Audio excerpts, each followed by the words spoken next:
हमेशा ही होते रहता है। इस आक्रमण से, जो आक्रमण देखते हैं आप, इस आक्रमण से जो भारत की स्थिति है वो जरूर प्रभावित हुई।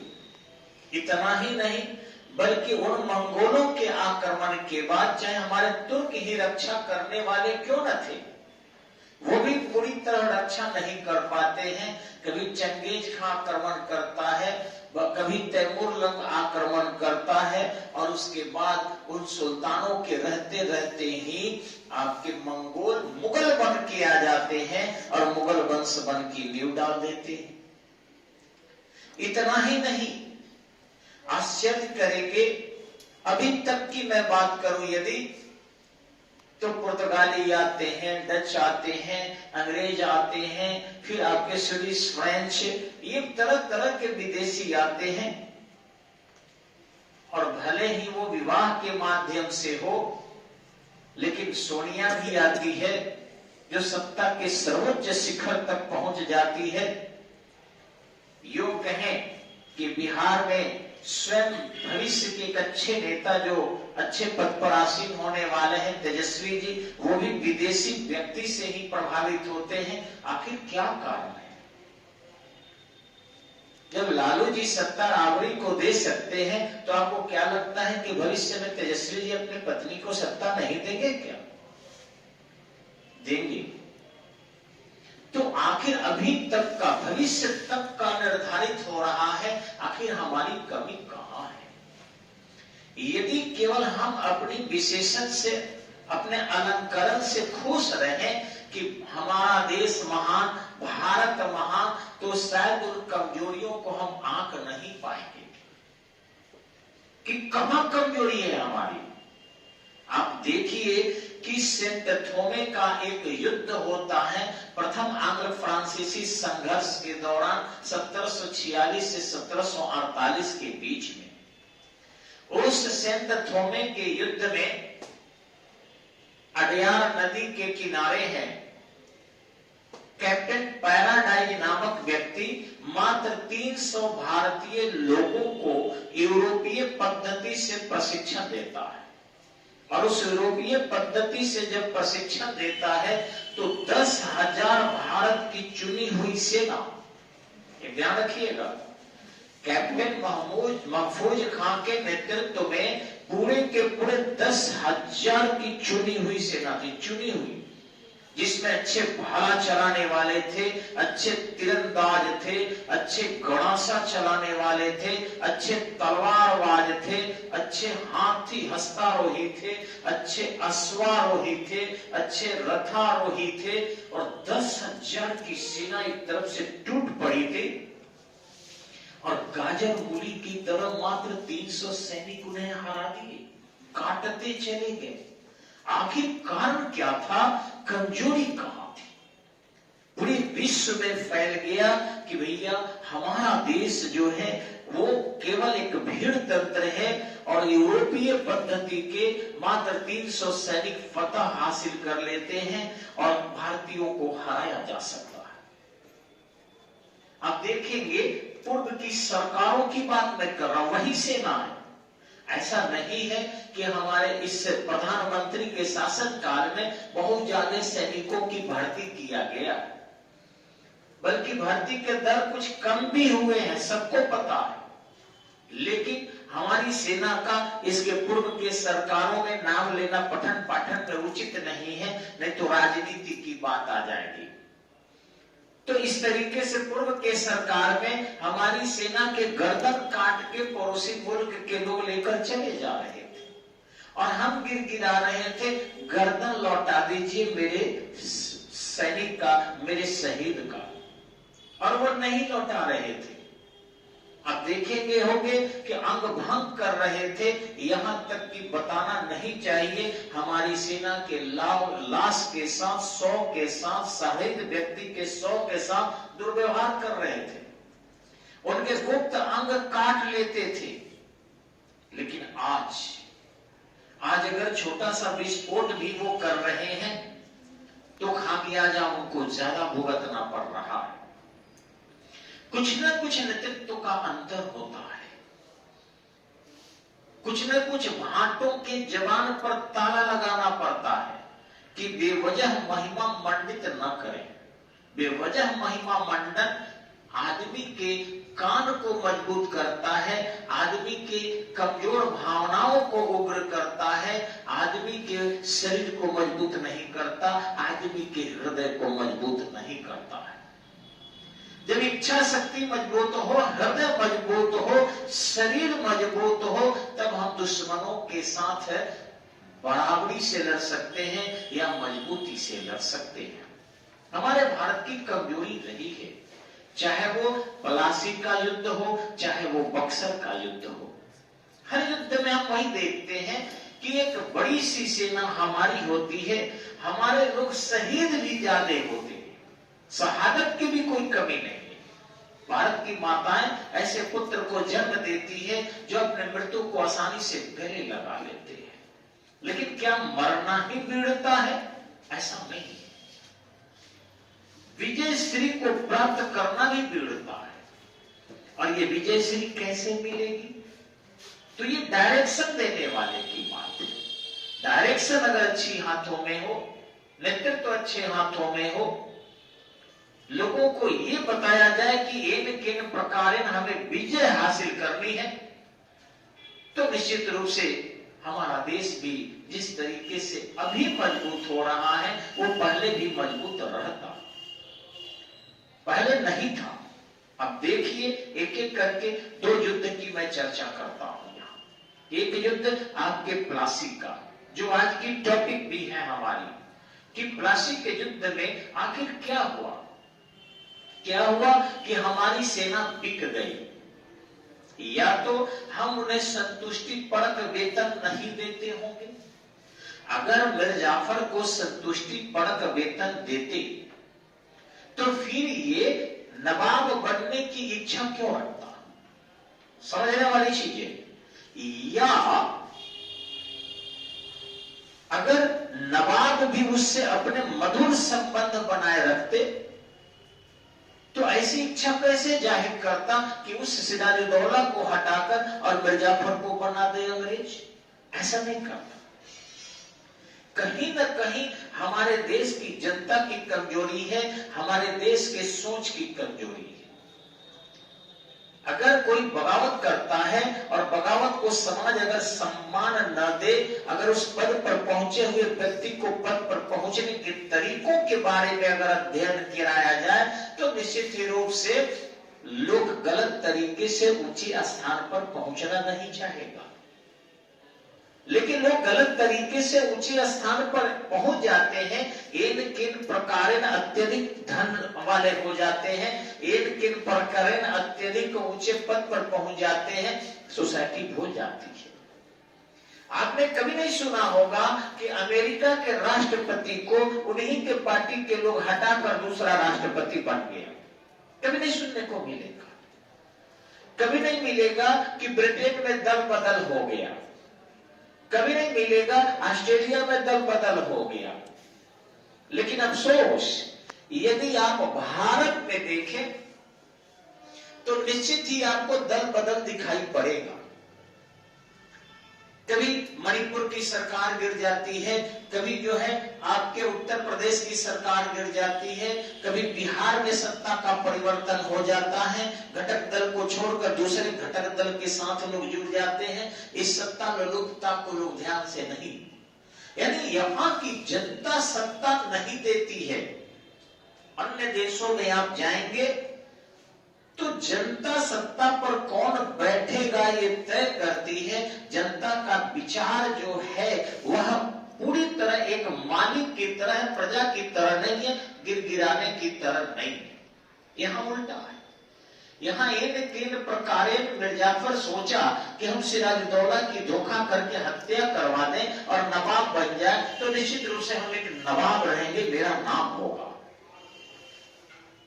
उसकी शिकायत नहीं की जाती, उसकी भरपूर देश की जनता अगर विरोध करती तो शायद इतना बड़ा गद्दार नहीं होता।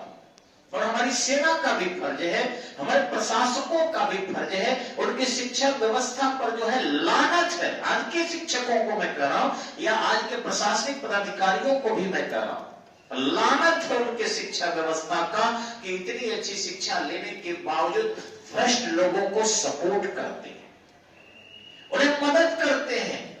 अगर प्रशासनिक पदाधिकारी भ्रष्ट नेताओं का समर्थन करना बंद कर दें, घूसखोरों के घूसखोरी से पर्दा उठाना शुरू कर दें, हमारे न्यायपालिका में बैठे हुए लोग बड़े लोगों को जो है सजा देने में बड़प्पन न देखें, बल्कि अपराधी अपराधी होता है ये देखें, तो बड़े लोग अपराध कम करेंगे। युधिष्ठिर महाभारत में एक लाइन कहता है, सुने होंगे आपने, कि जो बड़े हैं वो समाज में सम्मान को प्राप्त करते हैं और उनको अपराध करते हैं तो बहुत कड़ा दंड दिया जाए।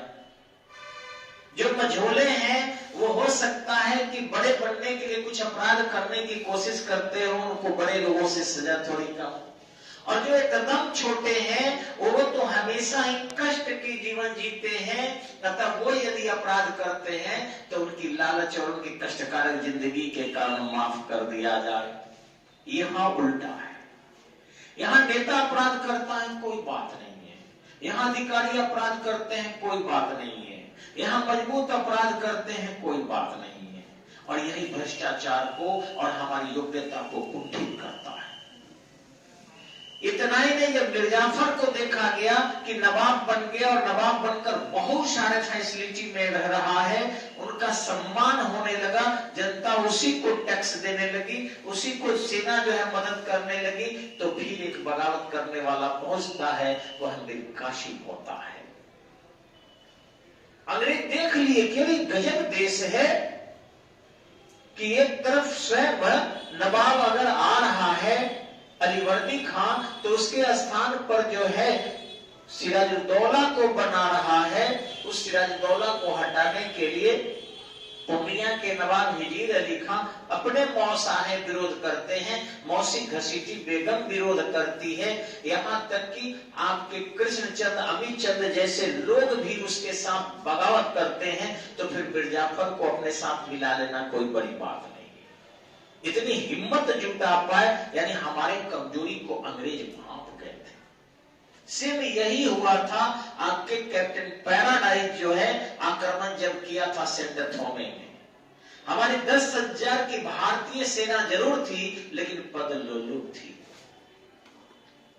एक ध्यान रखिएगा कि लोग कहता है कि एकदम से स्वामी भक्त सबसे अच्छे होते हैं भारतीय।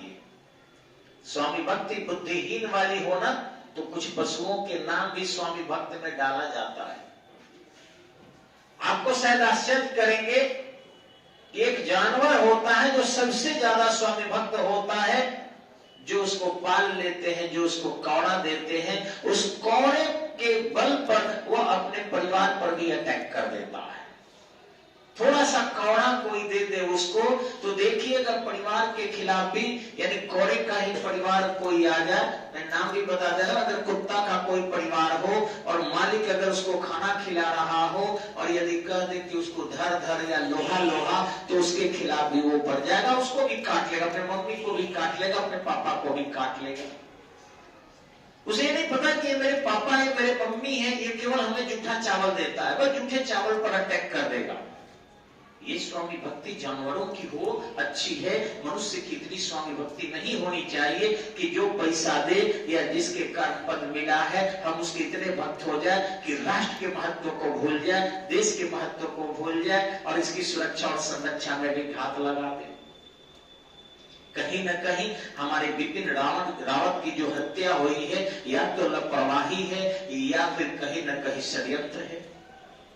ये आसानी से विदेशी जानते हैं कि भाई हमारे सीडीएस से जम्मू कश्मीर के उन्होंने सुरक्षा संरक्षा के लिए काम किया है, और जम्मू कश्मीर की सुरक्षा और संरक्षा सबसे बड़ी चीज नहीं थी, वो एक उदाहरण मात्र था, वो दिखाना था कि हम जब इतने बड़े आतंकवाद से प्रभावित क्षेत्र की सुरक्षा दे सकते हैं, तो सारे भारत की सुरक्षा दे सकते हैं। और इसलिए वो जो सीडीएस महोदय ने बहुत अच्छा काम किया था। इतना ही नहीं, अजीत डोभाल जी ने भी इसे बहुत सहयोग किया था। लेकिन हम तो कुछ फेसबुक पर देखे कि मनोहर पारिकर उस समय रक्षा मंत्री थे और उन्हीं के द्वारा कश्मीर की सुरक्षा और संरक्षा के लिए कदम उठाया गया था। उनको यहां से भले ही हटाकर हम गोवा के पुनः मुख्यमंत्री बना दिए, लेकिन वहां भी कुछ उनके इलाज में लापरवाही करने का कार्य हुआ था। ये जानबूझकर विदेशी षड्यंत्र थे, क्योंकि उतने स्वस्थ व्यक्ति को आखिर कौन सी बीमारी होगी और इलाज के दौरान छोटी सी बीमारी में मृत्यु कैसे हो जाएगी। तो विदेशों में काफी खुशी मनाई गई थी कि मनोहर पारिकर को हम लोग मार डाले। अजीत डोभाल जी पर भी विदेशों में खुशी मनाई गई कि हमने भारत के प्रथम सीडीएस को जो है भारत से छीन लिया। आज मोदी जी जैसे प्रधानमंत्री के सुरक्षा और संरक्षा में भी हमने सेंध लगा दिया। पूर्व में भी हमने श्रीमती इंदिरा गांधी के साथ यही किया, महात्मा गांधी के साथ यही किया, राजीव गांधी के साथ यही किया। ये कब तक होते चलेगा। तो इस तरीके से हमें जो है इतिहास को और शिक्षा पद्धति को पढ़ाने के तरीके में परिवर्तन करने होंगे। यह नहीं पढ़ना होगा कि केवल युद्ध हुए और घटना हुई। प्रतियोगिता परीक्षा में भी हमें इसी प्रकार से उत्तर लिखने होंगे कि हमारी आखिर कमजोरी कहां थी। क्या हमारे 10,000 की जो सेना थी अयोग्य थी और 30,000 की सेना उनकी इतनी मजबूत थी। हमें केवल यह पूछ दिया जाता है कि पलासी के षड्यंत्र के कारण सफलता मिली थी, लेकिन बक्सर में अंग्रेजों ने अपनी योग्यता के बल पर सफलता अर्जित की थी। जी नहीं, मैं यहां बताना चाहता हूं कि बक्सर के सफलता का कारण क्या था। एकता का अभाव था। हम लोग जो तीनों एक हुए थे बक्सर के युद्ध 1764 में, यानी भारत के बादशाह शाह आलम द्वितीय जो थे वो उत्तर प्रदेश यानी कि लखनऊ के नवाब सुजाउद्दौला थे और बंगाल के मीर कासिम थे। इन तीनों के संधि का कारण केवल और केवल मुद्रा था, पैसा था। इतनी अधिक पैसे वाले को इज्जत हम जो देते हैं, यही कारण है कि लोग इन किन प्रकार पैसा प्राप्त करने की कोशिश करता है। अगर हम पैसे गलत तरीके से कमाने वाले को बाइकॉट कर दें, उनके दरवाजे पर जाना बंद कर दें, उनके परिवार के साथ खाना पीना बंद कर दें, उनके दरवाजे पर उठना बैठना बंद कर दें, तो निश्चित रूप से गलत तरीके से पैसा कमाने वाले पैसा कमाना बंद कर देंगे। वे अच्छे तरीके से कमाएंगे, लेकिन हम ऐसा नहीं करते। हम केवल देखते हैं वह फलना का इतना अच्छा मकान है, इतने बड़े बिजनेस है और इतना ज्यादा जो है वो धन वाला है, उसके पास इतनी ज्यादा गाड़ियां हैं, वो इतना ज्यादा नौकर खटवाता है वगैरह वगैरह। बस उससे जोड़ना शुरू कर देते हैं। चाहे वो एटीएम चोरी करके पैसा लाया हो तो, चाहे मंदिरों की मूर्तियां बेचा हो तो, चाहे गंदा गंदा गाली गलौज को गाना में तब्दील करके सामने परोस रहा हो तो, चाहे बड़े पैमाने पर घोटाला करके धन अर्जित किया हो तो, वे महान मानते हैं। बस इंडिया में एक ही क्राइटेरिया रह गया है, अब पैसे वाला है इट मीन्स कि वो बड़ा है। बस एक क्राइटेरिया प्राचीन काल में भी था और आज भी है। कुबेर में क्या योग्यता थी ये हमने कभी नहीं देखा। बस धन वाले थे ये योग्यता देखा कि हाँ भाई कुबेर के पास धन था। वो कहां से पढ़े थे, कहां से लिखे थे, ये हमने नहीं देखा था। जगत सेठ जो व्यापारी था वो भी पैसा वाला था। महात्मा बुद्ध ने भी यश नामक व्यापारी की योग्यता को नहीं देखा था, बस पैसा वाला था, उनको पैसा दे दिया। आम्रपाली की योग्यता को नहीं देखा, कैसे धन अर्जित की है, कितने परिवार को उजाड़ कर धन अर्जित की होगी। जिन जिन राजाओं को पटाकर अपने साथ रखी होगी, उन राजाओं के पत्नियों पर क्या बीतता होगा, ये कभी ध्यान नहीं रखा महात्मा बुद्ध ने। उसके भी सानिध्य को स्वीकार किया, उसके भी दरबार में गए।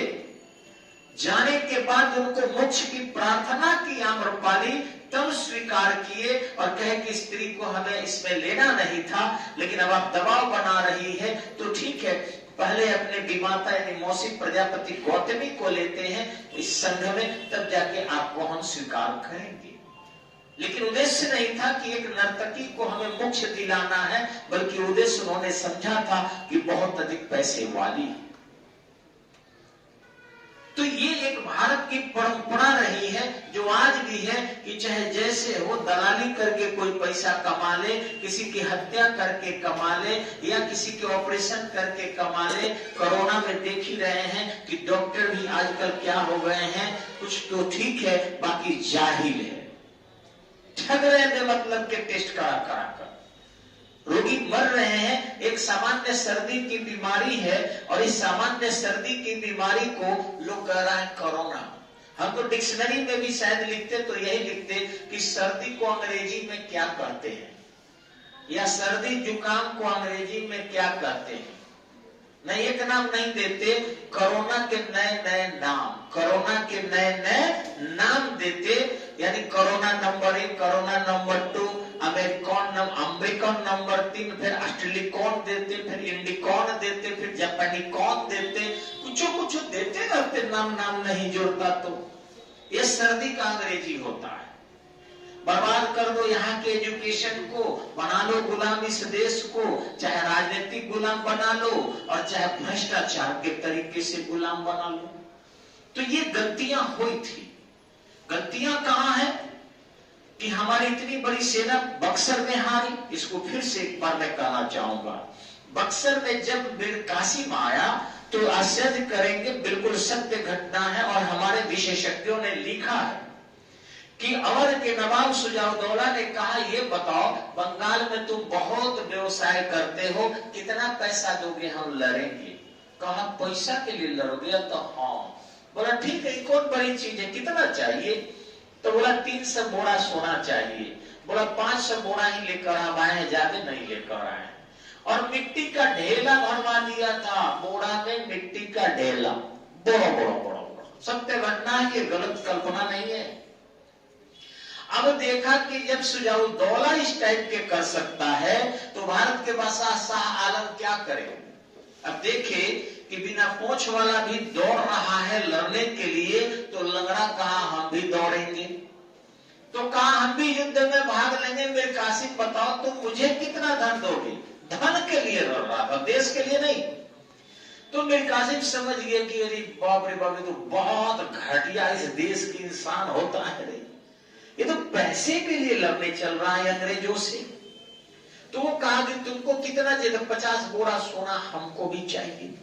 तो 300 बोरा तय हुआ था सुजाउद्दौला को 500 बोरा में, और 50 बोरा सोना तय हुआ था उस लंगड़ा बादशाह को। लंगर था नहीं, माने लेफ्टिनेंट एडमिनिस्ट्रेशन जो कहते हैं ना, लंगड़ा प्रशासन वैसे ही था। अपने खुद राजधानी नहीं दिया था अपने बल पर, उसको राजधानी मराठे ले गए थे 1772 में, जान लीजिएगा, शाह आलम द्वितीय को। और फिर आश्चर्य करेंगे 1803 में जब दिल्ली पर कब्जा कर लिए तो फिर अंग्रेजों के नियंत्रण में आ गया था शाह आलम द्वितीय। अंधा था, उसको आंधर कर दिया था उसी के वजीर ने। तो मैं बता रहा था आपको कि इस ढंग से मीर कासिम समझ गया। और युद्ध के दौरान बक्सर में पता है, इधर से मुनरो तो सेना लेकर आया था, बंदूक लेकर आया था, लेकिन यहां पर सुजाउद्दौला दबाव बनाया कि पहले मेरा पैसा दो। वो कहा पैसा दे देंगे, युद्ध तो शुरू करो। नहीं, पहले चाहिए। अब पहले पैसा चाहिए तो उसके पास तो था नहीं। 300 बोरी मिट्टी का ढेला थमा दिया। जब खोल के देखा तो मिट्टी का ढेला। बोला मीर कासिम को गिरफ्तार कर लो। गिरफ्तार हो गया। अपनी सेना की 5000 की टुकड़ी मीर कासिम को गिरफ्तारी में लगा दिया। और सोचिए कि जब मीर कासिम के गिरफ्तारी में 5000 की सेना लगा दिया हो तो क्या युद्ध हो सकता है? और साथ ही साथ सैनिकों के मनोबल भी ऐसे थे कि वो भी पैसे के लिए काम कर रहे थे। आश्चर्य करेंगे कि हमारी रिटायर्ड सेना ने आंदोलन किया था कि हम लोगों को जो है ज्यादा वेतन। हमारे बिहार के शिक्षकों को देखिए ना, खिसलाएंगे हमारे वीडियो देखकर। वो लोग पढ़ा नहीं रहे हैं। बिहार में शिक्षा की स्थिति ज्यों की त्यों है। लगभग 3 लाख शिक्षकों की बहाली नीतीश ने किया। 3 लाख। ये कभी न पढ़ रहे हैं न कभी पढ़ा रहे हैं। अगर 3 लाख शिक्षक चाहते तो शायद बिहार इंडिया में नंबर 1 हो जाता। ये केवल ये लड़ाई लड़ते हैं, हमें वेतन, मूल वेतन दो, हमें ड्यूटी का वेतन दो। अरे तुम्हें अगर पूरा बिहार दे दिया जाए तो क्या करोगे बताओ ना। पैसे के लिए तो ड्यूटी करता। तुम अनुबंध पर काम करने आया था, ये तय थी तुम्हारी नियुक्ति की, तुम अपने क्वालिटी से दिखाओ कि बिहार के एजुकेशन सिस्टम को मजबूत कर रहे हो। मैं वादा करता हूं नीतीश को जनता उठा के फेंक देगी और तुम्हारा सारा वेतन मिलेगा। लेकिन एजुकेशन को डैमेज कर दिया और दोषारोपण करते हैं कि जनगणना में लगाते हैं, चुनाव में लगाते हैं। क्या 52 में चुनाव में शिक्षक नहीं लगे थे? क्या जनगणना उस समय में नहीं हो रही थी? जनगणना हर वर्ष होता है। शिक्षक पहले से भी चुनाव हो, जनगणना हो या फिर अन्य कुछ काम हो, उन सब में सरकार सहयोग लेती है, विश्वास करती है उन पर। जितने पैसे क्या मिल रहे हैं वो आपके किए गए काम से कम है क्या? ऐसा कुछ नहीं है। हाँ, ये जरूर है कि अन्य कर्मचारियों के सापेक्ष आपका वेतन कम है। अगर आप योग्य हैं तो निकाल लीजिए, चले जाइए आईएएस में। और गए हैं बहुत सारे शिक्षक जो योग्य थे, बीपीएससी निकाले हैं, चले जाइए। आपको सरकार रोक रही है क्या? आप कहीं ना कहीं अयोग्य है तभी उस पद पर बने हुए हैं। अब रहा कि काम बेहतरीन कर दीजिए, सरकार को दिखा दीजिए कि आप अच्छा पढ़ा रहे हैं। यहाँ बच्चों के 90% आने लगे, 95% आने लगे, अपने आप ही पूरे विश्व में हल्ला फैल जाएगा। बिहार की एजुकेशन सिस्टम बहुत मजबूत हुई है, जैसा कि आज दिल्ली में केजरीवाल ने किया है। शिक्षा में, नॉट और एनी प्रशासन, उसके अपने राजनीतिक जीवन अलग है, उससे हमें कोई लेना देना नहीं, लेकिन हाँ शिक्षा में तो जरूर वहां क्रांति ला दिया है। और सरकारी स्कूल में भी प्राइवेट की तरह जरूर व्यवस्था स्थापित कर दिया। तो इस तरीके से वे शिक्षकों की देन है। थोड़ा सा केजरीवाल को भी ये उपलब्धि जाती है। आपकी सरकार आपके साथ नहीं है अगर, तो निश्चित रूप से आप सब एक संगठन बनाकर जब राज्य सरकार के खिलाफ पटना में लड़ सकते हैं, क्यों नहीं आप ऐसा संगठन बनाकर बिहार के शिक्षक को 2 साल खूब मजबूत बना दीजिए, जम के क्लास चलाइए और इस तरीके से आप देखिए तो आपको वेतन मिल रहा है कि नहीं। स्वयं जनता आपके पास पहुंचा देगी वेतन। सरकार क्या देती है? सरकार भी तो जनता से लेती है और जनता को ही देती है। सरकार के पास कहां, नीतीश जी के पास अपना कहां है?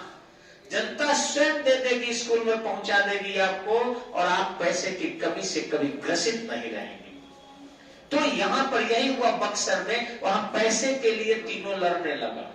मीर कासिम जो अच्छा खासा लड़ाई लड़ चुका था और दस्तक के दुरुपयोग को रोकने के लिए पाटलिपुत्र पर आक्रमण करके एक छोटी सी झड़प करके अंग्रेजों को मारा था और बड़े पैमाने पर एक अच्छी अनुभव अपने पास रखा था। उस अनुभव का लाभ न तो सुजाउद्दौला उठाया, न शाह आलम द्वितीय उठाया, और नतीजा हुआ कि मीर कासिम वहां से अवसर देखते ही भाग गया और चांदनी चौक पर भीख मांगते हुए 1772 में उसकी मृत्यु हुई। बाद में उसके हाथ पर देखा गया कि बंगाल के नवाब मीर कासिम लगा है, लिखा है, उसे वहां पर मुस्लिम रीति के अनुसार दफन कर दिया गया। लेकिन यहाँ क्या हुई? अनुभवहीन लोग जो पैसे के बल पर आए थे, उनकी सेना भी समझ गई, बाप रे। क्या बाप रे? कि अब तो जब मीर कासिम से उम्मीद थी कि बहुत सोना लेकर आया होगा, ये तो हम लोगों को नहीं मिलेगा। और जब सोना नहीं मिलेगा तो सुजाउद्दौला वेतन कहां से देगा? शाह आलम द्वितीय वेतन कहां से देंगे? तो मरने से क्या फायदा, भागो। और उस भागो के कंडीशन में सुजाउद्दौला भी हार गया, शाह आलम द्वितीय भी हार गए, और शाह आलम द्वितीय बंदी बना लिए गए और सुजाउद्दौला को बाध्य होकर संधि करना पड़ा। दो इलाहाबाद की संधि हुई। अंग्रेजों की सेना में मात्र 3000 सैनिक थे, उसमें 100 मात्र अंग्रेज थे, 29 जो थे पूरी की पूरी तरह भारतीय थे, लेकिन वो पैसे के लालच में नहीं। आपने नहीं देखा होगा कि कभी युद्ध में जीतने के बाद सैनिकों को पैसा दिया जाता, अंग्रेज नहीं देते थे, लेकिन यहां उल्टा हो गया। यहां सैनिकों को जीतने पर अतिरिक्त पैसे देते थे, और मुसलमानों ने भी यही काम किया था, जिसको कहा जाता था खम्स, ख आधा मो आसा खम्स, यानी लूट के माल में हिस्सा। अब लूट के माल में हिस्सा में 80% सेना को बांट दिया जाता था और 20% सुल्तान के कोष में जाता था। इसमें परिवर्तन ला दिया अलाउद्दीन खलजी ने और 80% अपने रखने लगा और 20% उनको बांटने लगा, लेकिन वो भी देता था। ये गजब सी बात है। अब युद्ध में लूटोगे, युद्ध के लिए ही तुम्हारी बहाली हुई है, तुमको अतिरिक्त पैसा क्यों चाहिए? अंग्रेजों ने नहीं दिया, फ्रांसीसियों ने नहीं दिया, आज भी अमेरिका में नहीं दिया जाता है। और कारण है कि उनकी सेना युद्ध के लिए लड़ती है, उनकी सेना इसलिए नहीं लड़ती है कि हमें पैसा ज्यादा हो।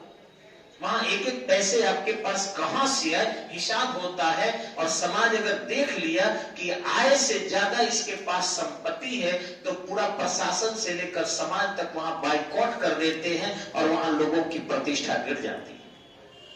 यहाँ तो बस सारे चीज भूल गए हम लोग। विद्या ददाति विनयम की मतलब नहीं है, विद्या दाति पात्रता की मतलब नहीं है, और पात्रता से धन आता है से मतलब नहीं है। बस इतना मतलब है, धन ददाति ततः सुखम।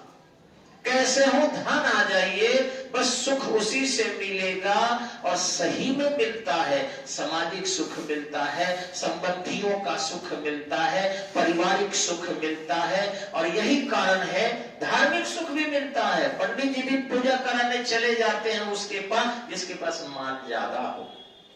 हर तरीके के सुख मिलने लगती है, और यही कारण है कि हमारे छात्र भी तैयारी करते हैं तो हम लोग भी मोटिवेशन के लिए गलत चीज बताते हैं।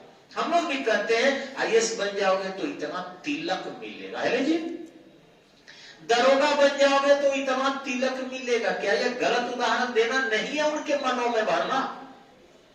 या अगर बन गया दरोगा तो लूटेगा, महीना 45-50 हजार होगा, 1 लाख के करीब तुम्हारा घूस होगा। उस घूस के लिए बच्चे तैयारी करते ज्यादा है, मेहनत करते ज्यादा है, उनके अंदर सेवा का भाव नहीं आता। ये हम लोगों की भी गलती है, शिक्षकों की भी गलती है, मोटिवेटर की भी गलती है। माले माल हो जाओगे, विधायक बन जाओगे खूब लूटोगे, मंत्री बन गया और लूटेगा। माने लुटेरा बनने के लिए ही हम लोग शायद पैदा होते हैं, और लुटेरा बनने के लिए ही सारा प्रयास करते हैं, तो लुटेरा राष्ट्र की रक्षा नहीं कर सकता।